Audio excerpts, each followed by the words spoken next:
من يهده الله فلا مضل له ومن يضلله فلا هادي له واشهد ان لا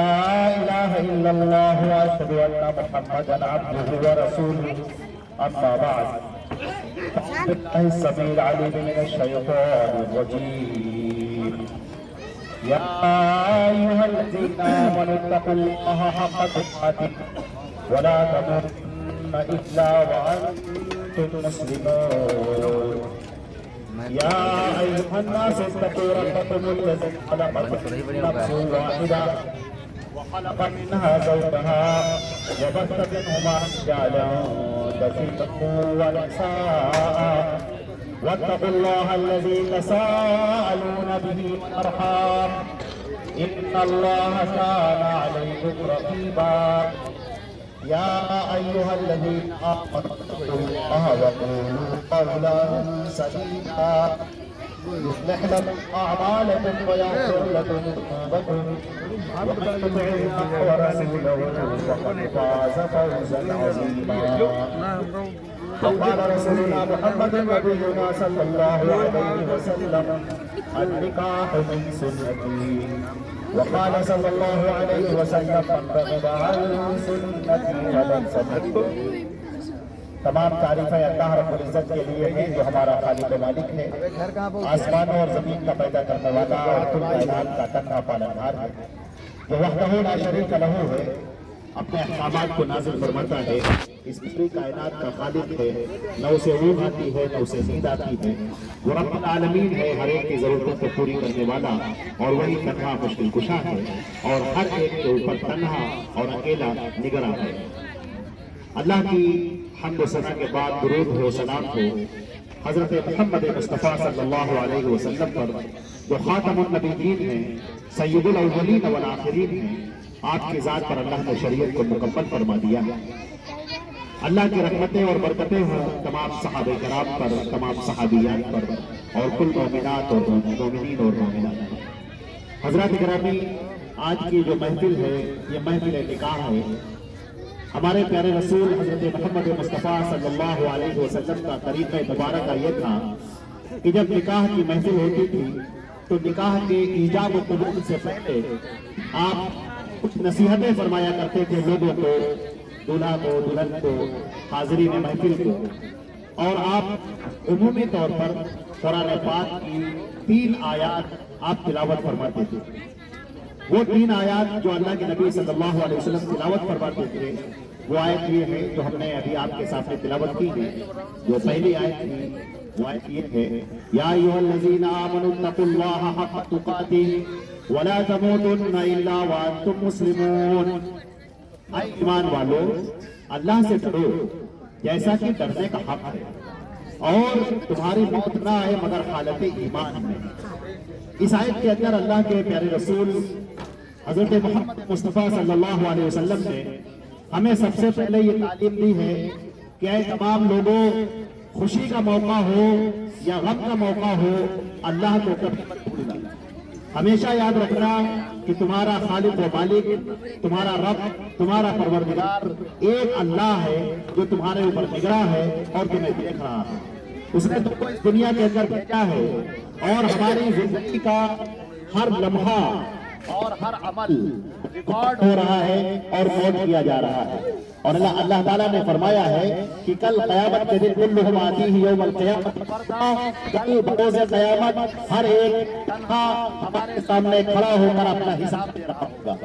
لہذا فرمایا گیا کہ تمام کے تمام لوگوں،